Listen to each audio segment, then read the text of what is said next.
Welcome to another episode of SaaSTrana podcast. Today we have with us Edgar. Edgar has been in a security role for a long time across a range of industries, starting from highly regulated one like finance and telecom, new age startups like SaaS companies, and currently he is working in a large group as a CISO YNV Group. Today in this podcast, Edgar is going to share some of the best practices for preparedness for the organization to deal with incidents that is a given that can happen at any stage for any organization. He's going to talk about some of the best practices of putting the people, process, and technology in place to make sure the organizations are resilient and ready to handle incidents better. Welcome to the SaaSTrana podcast, Edgar. Pleasure to have you here. Thank you. It's a pleasure being here, and thank you for the invitation. Okay. All right. So, for the benefit of the audience, Edgar, can you tell a little bit about yourself and your company? Sure. My name is Edgar Pimenta. I'm located in Portugal, in the north of Portugal, in the beautiful city of Porto, right? And during all my career, I've always been an engineering by professional, but also by vocation, because I really enjoy doing that, right? Mhm.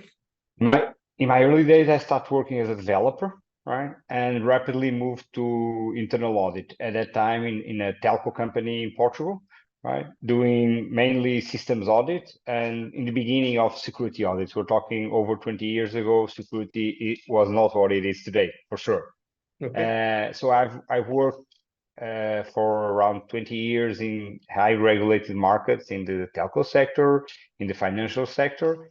Then my previous company was actually a software as a service company, Talkdesk. I joined that company not in the early days, but when it was still a startup. We were, I think, a little bit over 2,000 employees, and I left 5 years after with over 2,000 employees and a 10 billion valuation, right? And I mentioned this one because there I started a privacy and security program from scratch, and we built a very mature security program, and we got a lot of certifications. I think it was an opportunity like not a lot of times you have that opportunity, right? Most recently, I joined the INV Group as their group CISO, right? So the INV Group is a privately held company, and they operate in several fields, right? The main one is tech talent. We work as a BPO and provide tech talent to our customers, right? But it also has some financial business and also real estate, not only offices, but also hotels and villas, right? So I've worked in high regulated companies like telco and financial, and I worked in startups, right? Totally different cultures, but both of them have their pros and cons, of course, right? And they have their challenges, right? So in a nutshell, that's me. And I've worked also in privacy for last 15, 20 years. I was also DPO at Talkdesk, actually. Yeah, privacy and security, they go hand in glove, but they require entirely different mindsets in terms of approaches and thinking. True. But very honestly, I think the privacy is become uh, a new thing, right? It's very hard to deal with all the privacy regulations that you have around the world. But I do believe that in the last 4 or 5 years, it was the privacy that brought security to a whole new level, right? Because the fines are so big that companies start to say, hey, this is not worth taking the risk. We need to definitely protect very well our customer data, right? And security became a whole new thing because we need to protect our customer data, or personal data, or employees' data, whatever. Because if we don't do it, it's going to be a huge issue. And it's not only brand that is going to be affected, right? It's the fines that you have from regulators and additional penalties that they can put on you, right? Restricting from processing data, stop processing data, etc., etc. So I truly believe that in the last 4 or 5 years, privacy gave a huge help on companies improving security, right? Not only, but also privacy. I completely buy into that. In fact, looking at security from the lens of privacy, and privacy by in terms of customers' data and how they want their data to be used based on their consent, based it's ultimately their data, and then the security programs building on top of that foundational, I believe, is the right thing to happen, as opposed to the other way around. Privacy is the epicenter around which the security programs has to be built. I strongly believe into that thought process. So and that happened to a lot of companies in the last year, for sure. Fantastic. So yeah, so very interesting. You have and throughout your journey, you have been in security, right? You have focused on security roles. Yes, I've been focused in several security roles, right? As I was saying in the beginning of my career 20 years ago, security was not what it is today, right? Unfortunately, right? So things like access management were being dealt, but not as demanding as today, right? Data privacy and data protection, not exactly the same. But the truth is that the technological landscape was very, very different, right? And in the beginning, I was working in doing technical security on systems, making sure systems were properly hardened, have all the technical controls in place, etc., etc. Then I start moving my career ladder, and I start going more into more managerial roles. And in Talkdesk, I was VP for information security, but we didn't have a CISO in the beginning, and actually I was doing all the CISO work, and now I'm actually a CISO at INV, right? And the fact that I was a lot of hands-on in the beginning, I did a little bit of pen testing, I programmed, I did a lot of those things. I think it brings me the advantage of not being only managing from a perspective that you don't know exactly how it goes in the ground. I actually know how that things happened, right? Because I was there, right? Absolutely. And sometimes I do like to do a little bit of hands-on stuff just to remember how techie goes and everything, right? So yeah, that was a little bit my path, shall we say it, in a nutshell, right? Because it's very hard to reduce 20 years on 2 minutes, right? Yeah. But in a nutshell, if I were to say that whether you'd had the title or not, you have been playing a chief information security officer kind of role across for several years. Gamut of companies in different areas. And security actually spans a whole gamut of things as well. Right? From risk assessment, risk protection, to continuous monitoring, to privacy, which is something that you alluded in. So what, I mean, are there any specific areas you specialize? I mean, you said pen testing, which is part of risk assessment. Are there any areas that you specialize in? I know that you mentioned two as part of your introduction. One was you yourself were a hands-on pen tester, and you also are interested in privacy. But is there anything that you specifically? So for sure, data protection and privacy is one of the main ones, right? Due to my background in privacy, and because actually, and it's a good synergy between both of them want to protect one thing: data, right? Security and privacy is about protecting data, right? And when we're talking about privacy and data protection, we're talking about a lot of other things that can attach, right? For example, access management, right? Making sure people only access what they need is mandatory, right? Security by default, a very interesting concept that appeared a few years ago, but that is basically something that we already knew. That is, if you take security for the design phase, it's much better to implement than when you're already in the production phase, right? So security by default is also something that comes along. Data classification, data governance, all of that is handed on with privacy, right? Then actually pen testing, I know a little bit, but I would not say it's one of the areas where I excel more. I do like incident handling, right? And the fact that I was a pen test is good because it's when you're doing incident handling, is always very important to put yourself in the attacker's shoes, right? And if you try to understand what they are doing, why are they doing that, try to predict what is their next step in terms of incident handling, that is very, very important, right? So definitely incident handling. I've also been involved in several incidents, and the fact that when you have gone through those, right, when you have a new one, okay, I've seen this model operands, I know what they're doing. So it definitely helps. Experience here definitely helps. And I'm highly focused on processes, right? And incident management, incident handling, all the preparation, all of that is making sure you have processes, right? You need people, of course, you need technology, but process is fundamental to put everything in a cohesive way, right? And probably the third area I would say between risk management and compliance, right? I do think compliance is a good baseline to help mature security programs, right? I don't think compliance should be seen as, okay, let's just do this because we need to do this, either because it's a customer requirement or it's a legal requirement. No, it's since we have to do this, let's take this as a great baseline to start improving or maturing our security programs, right? And I think compliance has an amazing part on this, right? So I do think I'm quite good at compliance, and I like that very much, right?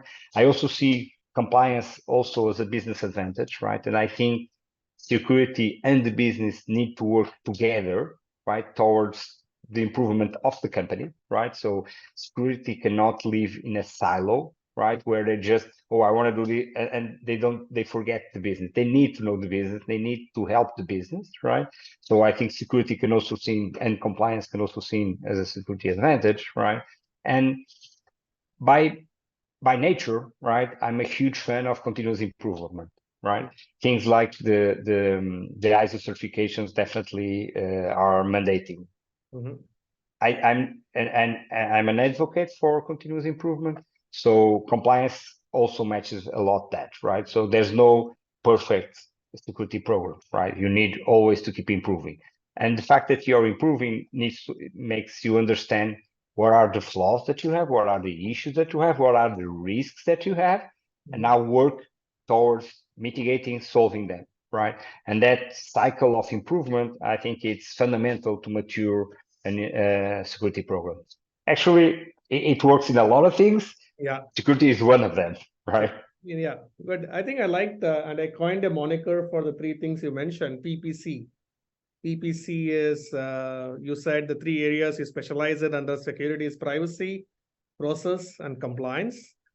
Yes, process in terms of incident handling, because incident handling is a lot of process. But yeah, it's a VPC. Let's call it a VPC. Yeah, PPC like also stands for pay performance marketing. So in a way, it's a very nice moniker because PPC focus gives you a business connect, which ultimately is about ROI, and you are providing the bridge between the business risks and ROI for the business with this focus. And compliance is certainly a big business enabler because it enables you to get the trust of the stakeholders that you're dealing with, that they are dealing business with somebody who is matured and has these compliances in place, and hence they can trust and do, whether it's SaaS business or any business you deal with. Good. Very, very diverse set of experience, keeping the core anchor point around security, Edgar. Very impressive. I just want to further build on that. And given that you have, I mean, two things that I picked from you. You have worked in very highly regulated environments like telecoms and financial sectors. And then later on into SaaS company, which is not really regulated, but can deal with regulatory frameworks, but is more about speed and time to market and GTM and all those things. Yep. And now we are working in an environment which is more diverse as a group CISO, working with many stakeholders, employees, contracts, and everything. I mean, a whole gamut of things with different sets of challenges. And I honestly believe that across any business today, central to any business that is powering it is applications, right? Everything is an application. So, and you also alluded to it a little bit that what was 20 years back has things a lot have changed. So I want to ask you, have you seen application security? Of course, over time it has changed, which you mentioned, but has it changed, and the way it has looked at, has it changed across these different industries? Are there any industry-specific nuances? And the level of executive support you get across these industries for these initiatives? It's a valid and good question, right? And I think there's things that are similar and there are things that are quite different, right? Not because of the application security itself only, but because of the whole ecosystem, right? So telcos and financial market, right?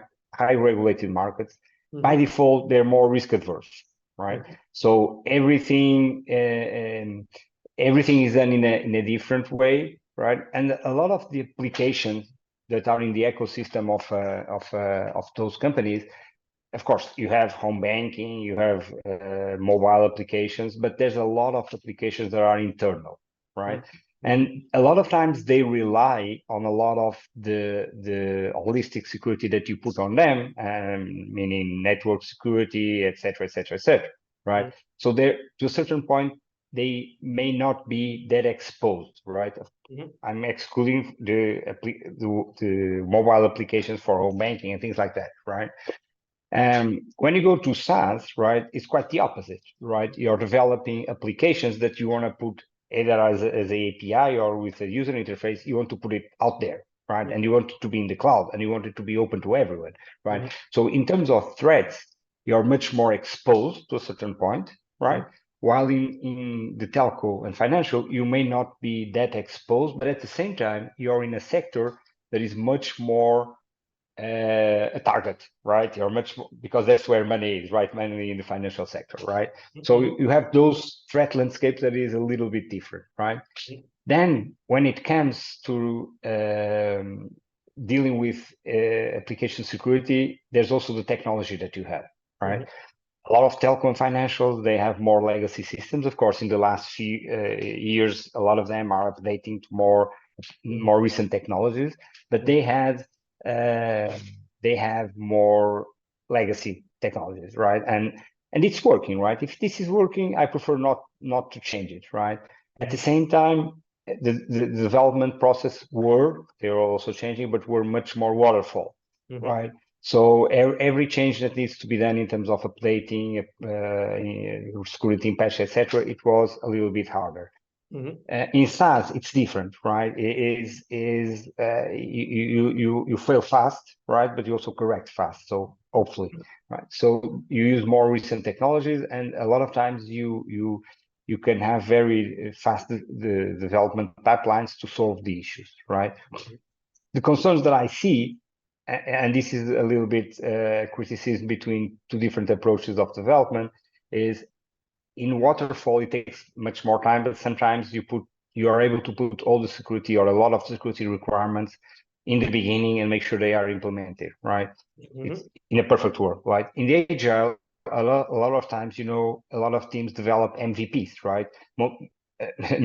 Minimal viable products. And when that product is actually working, now we put it to production, we start selling it, and now we need to go to another one, and we don't put all the security we needed in the MVP because it was an MVP, right? You don't invest a lot in security in an MVP, but at the same time, it became production, and now you don't have the bandwidth. That's unfortunately the problem. We don't want to waste a lot of time in security in MVP. That's true, and it's kind of a paradox because you know that it's much better if you do in the beginning, right? But if you're doing an MVP, you just want to have something working, so you're not going to spend a lot of time in security, but you should, right? But then when it comes to production, it's done. I'm selling this to customers. I don't want to do a lot of changes now, and I need to do other MVPs. So it's a question of bandwidth that all companies face, right? So I think that is one of the challenges that we have. It's not regarding it's a little bit culture, right? And what lies behind typical culture of a software as a service, right? Of course, more mature companies, software as a service companies that are more mature, some of them have solved this problem, right?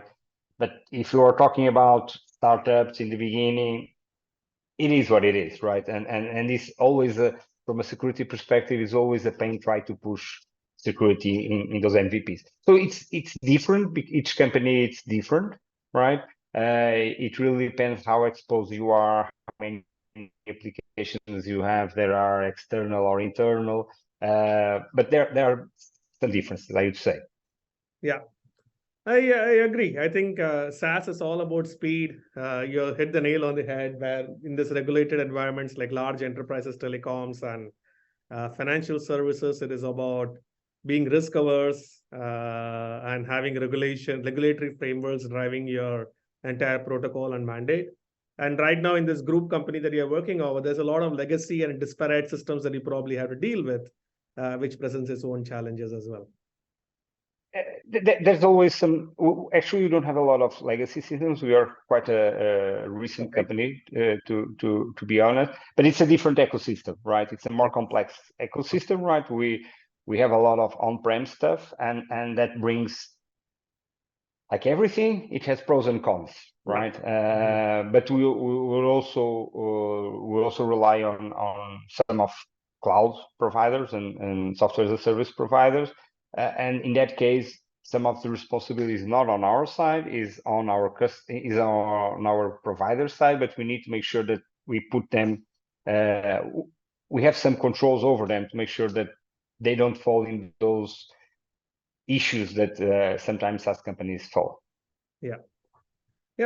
And I think what is also happening is all the three things that you mentioned in your new age SaaS companies is coming under one. Like, for example, here you have new age fintech SaaS companies that is aggregating different kinds of services and pieces and open. There is in India, there is this concept of open banking API. Then there is this new OCN, open credit networks, where you can quickly disburse loans for new to credit systems based on data and their profiling.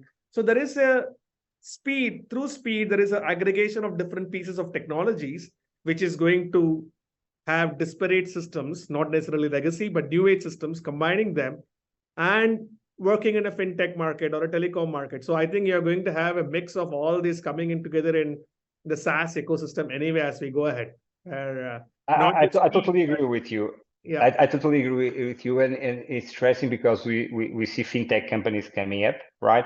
Not only because of crypto, but also because of open banking that, like you mentioned. We also have similar things here in Portugal, and that will create a very interesting mixture of cultures, right? Because you're like exactly like you're saying, you're putting together speed, agility.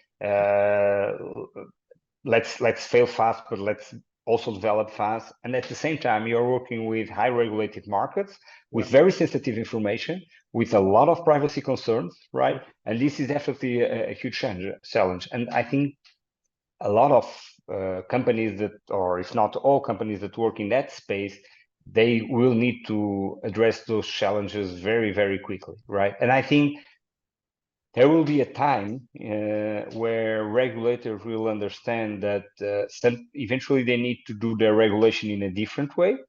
First, because the old ways eventually are not fast enough, right?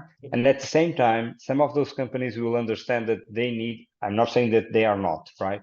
But they need to take security even further than what the regulator is asking, right? Because at a certain point, just complying, like I said in the beginning, will never be enough, right? You need to use the need to comply to build a baseline and start growing from there, right?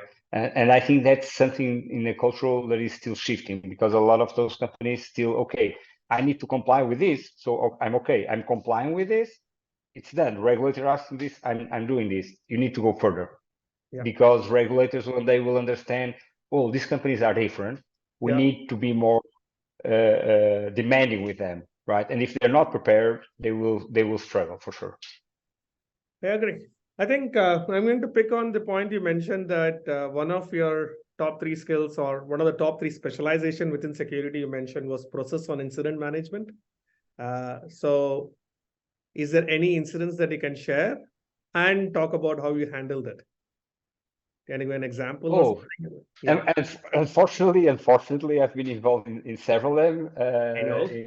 Several times. It was a rhetoric question, Edgar. I knew that. I know. Just kidding. Just kidding. Yeah. So one example. I think what is important when you're preparing for an incident, right? And I'm a huge fan of using the NIST approach for incident management, right? Is you need to have 2 very important components. The first one is preparedness, right? And this is this is something we heard a lot, right? We heard, oh, you need to be prepared, you need to be prepared. Okay, I know I need to be prepared. But when you have your first serious incident, right, and you understand that you're not prepared or you're not prepared enough, that's when you really learn what it means to be prepared, right? Because you may have a lot of things, but when problems actually happen, right, that's when you're gonna understand, oh, after all, everything that I did was eventually not enough, even if you do a lot, right? Preparedness is never enough. And even if you prepare a lot and you have a lot of experience, there will be always things that you're not ready. Yeah. So you need to be able to adapt very quickly, right? You need to adapt and to understand what's happening, right? And I'm a huge fan of, I do remember an incident several years ago where apparently some information from the company was exfiltrated, right? And we were being blackmailed to pay if they didn't want the information to be made public, right? And of course, when we got that, we got, oh, what's happening? We tried to understand. And then we start looking at the data and we realized that some of the data they were sending as sample was actually totally wrong, right? So it was not really an exfiltration of data. They collected some data, they put it together, and they were trying to pretend as an exfiltrated data, right? So it's always not to do assumptions, right? Yeah, it's interesting. So when you get that, you're gonna say, "Hey, what happened?" And of course, we try to understand if there was any exfiltration, etc., but don't assume that everything is happening as you think it's happening, right? Try to understand exactly what. Look at things that you wouldn't look normally, right? I think having the capacity to be on the bad actor side and try to think, why am I doing this, right? What am I trying to accomplish? Why are they doing this? Sometimes it's important to try to anticipate, as I already mentioned previously, but also to try to understand what's happening, right? So definitely preparedness, don't do any assumptions, right? And take very good careful on try to understand what's happening. And when you do that, try not to spoil everything, right? You know, that old case when you have a malware in the old days, it says first thing you do is turn off the laptop, right? It goes off, but then you lose everything, you lose any forensics, etc., right? So definitely be prepared on to assumptions. And I think it's also very important, and this is part of preparedness, knows very well your architecture, know very well your assets, know very well what are your crown jewels, right? Because in an incident, right, that's not the moment where you want to collect all that information, right? If you're trying to collect all that information at that time, yeah, it becomes difficult. It becomes difficult, right? And I've also been in these situations. I'm not going into much details of any incident for obvious reasons, but I can give some situations. But I really like the example you gave, where it was an incident that happened, which was actually holding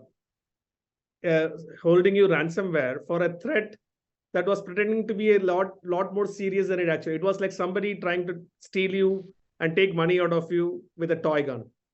And you think it's a real gun, but it's still a toy gun, right? And that's where the context and preparedness helps to understand that, okay, fine, we still need to understand it's a ransomware, but is it a real gun or a toy gun? If assume it's a real gun and still be prepared for it to deal with the situation to survive, but also understand the threat levels. And very, very interesting example. I have not a lot of examples I heard in other podcasts where a real gun and how they dealt with it. In this case, because you understood the difference. Yeah. Don't forget that there's obviously very good, unfortunately, there's very good bad actors out there, right? But there's also a lot of not very good bad actors, right? That are they're just aiming, right? And if they aim a lot of companies, if a small percentage of them fall into that scheme, okay, it works for them, right? That's the idea, right? One thing that I would definitely also mention on preparedness, and I've been also in both sides, is audit logging, right?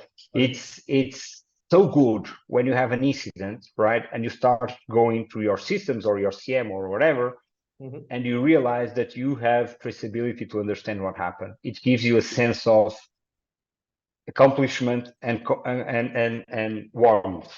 On the other side, right, if you don't have that, right, and you say, hey, this happened, I'm trying to figure out how this happened, and there's no audit logs, or they're faulty, or they are not enough, the frustration is huge, right? And you feel like your hands are tied. There's nothing you can do because there's not audit logs, right? And that is for me part of the preparedness, making sure that you have visibility and you're monitoring everything, or if not everything, because 100% is always very hard to achieve, or it's very costly. At least you're covering the most critical ones, right? So in terms of preparedness, knowing very well where you have your data, what are your ground rules, and things. When you're talking about audit logs, once again, you're touching on other things. For example, you need to make sure you have a proper access management with unique identities, right? You cannot have people sharing passwords or sharing users because accountability is lost, right? Things like that are very, very important. And if you don't understand that before the incident, when the incident comes, you may find yourself in despair saying, why didn't we have this in place? It was so easy. Yeah, I agree. I agree. And I was going to ask you about playbooks, but you actually covered a lot of checklist of things in terms of preparedness, process, and everything. You covered it. I'm going to, building on this, I'm going to delve into, let's get into the details as part of risk mitigation and preparedness.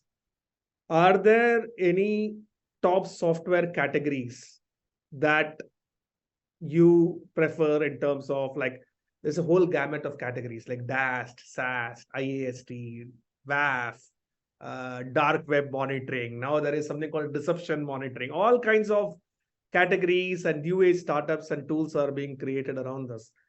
So are there any top software categories that you have a bias towards within the whole gamut? Of course, everything has to be done. So yeah, that's interesting, because when you're talking about those three components, process, technology, and people, right? Technology is fundamental, right? You need to have technology, right?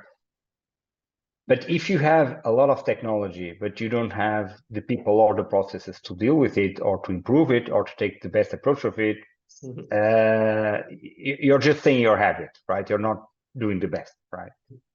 So actually, also based on the conversations that we are having here, I would say there's some of them that for me are the basic ones, right? Doesn't mean, and that doesn't change, right? Because when you have the basic ones and you go to another level of maturity, the basic ones are another ones. You start putting layers and layers. But for example, going to threat monitoring, right? When you still don't have capability internally to deal with the threats that are identified in the threat monitoring software, I don't think it's the best approach, right?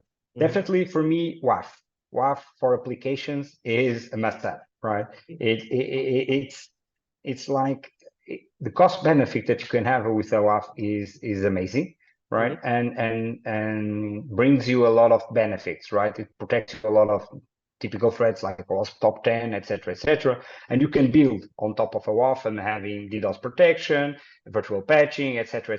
So WAF for me definitely will be an important one. DAST and SaaS, for example, as you mentioned, yes, they are important, but or they are fundamental. But how mature is the development life cycle? How mature is the bug correction life cycle, right? Because okay, I have a DAST, I have a SaaS, I'm identifying a lot of things. I don't have the team or the processes to start solving that, right? So you're having technology that is producing a lot, but you're not being able to handle all of that, right? So you need to mature your development processes, your bug correction processes, to take advantage of that in SaaS, right? And sometimes your hands might be tied because you might not even own that piece of technology because it is a third-party component or it's a third-party API where the vulnerabilities are identified, which actually is a nice segue into what's your views on virtual patching. Do you think virtual patching can be the stopgap solution to fix that gap you mentioned about if the team is not ready to fix it? Can you use virtual patching? I think virtual patch can be a huge help, right? For me, in security, there's no solution that solves everything, right? That's an utopia, right? It doesn't exist. It doesn't exist, right? Uh, of course, virtual patching, it has a huge advantage because when you have a lot of vulnerabilities and your internal processes or your internal development teams or patching team or whatever do not have the bandwidth or do not have the maturity to solve all of that, right? In some situations, having virtual patching can help you mitigate, at least for some time, the threats, right? And allows you to gain a little bit of time, right? And that is very, very important, right? It allows you to go from a position where, hey, we have a huge stress because we have a 0 day, there's no patch from the vendor, there's no way to solve it, right? How are we going to solve that? And virtual patching can help you there, right? At the same time, it may have a con, right? And the con is mainly cultural. That is, okay, we have virtual patching now. Thinking as a developer, right? We have virtual patching now. We have bugs, but instead of fixing bugs, why don't we apply a virtual patching, right? And I don't think virtual patching should be seen as a final solution.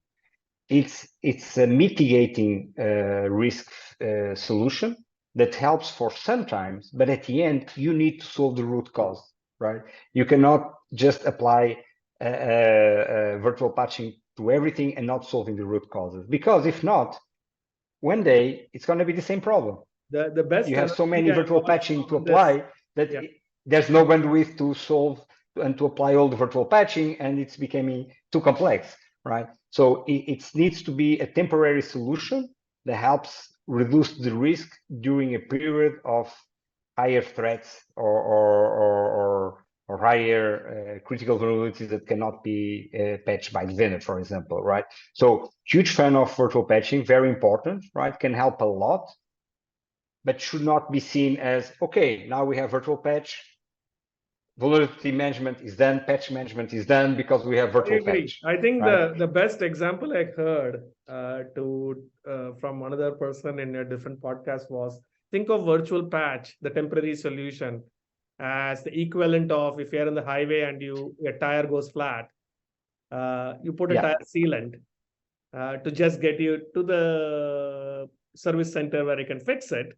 But if the tire sealant is not a permanent solution, but it still gets you going, and instead of being stranded on the road or calling for help. It's a very nice. Reduces the pressure for a time. I like that analogy. Very good. Very good. Any final word to aspiring CISOs on how they can influence the entire risk, virtual patching, vulnerability management, how they can do the connect with the business? Any final words? It's very hard to put everything in a nutshell, right? I would say, and here bringing Sun Tzu, right? I think being a good part of success in the security field, being a CISO or not, is first know yourself, right? Know your issues, know your problems, know your vulnerabilities, know your architecture, know your strengths, but also know your weaknesses, right? That is important. The second one is know your enemy, right? Try to understand what are the threats, try to understand if you were an attacker, what would you do, right? And finally, communicate and be a partner to business, right? You need to be a partner to business to help the business grow, right? Fantastic. Ladies and gentlemen, that was Edgar. Pleasure having you on our podcast. Thank you very much.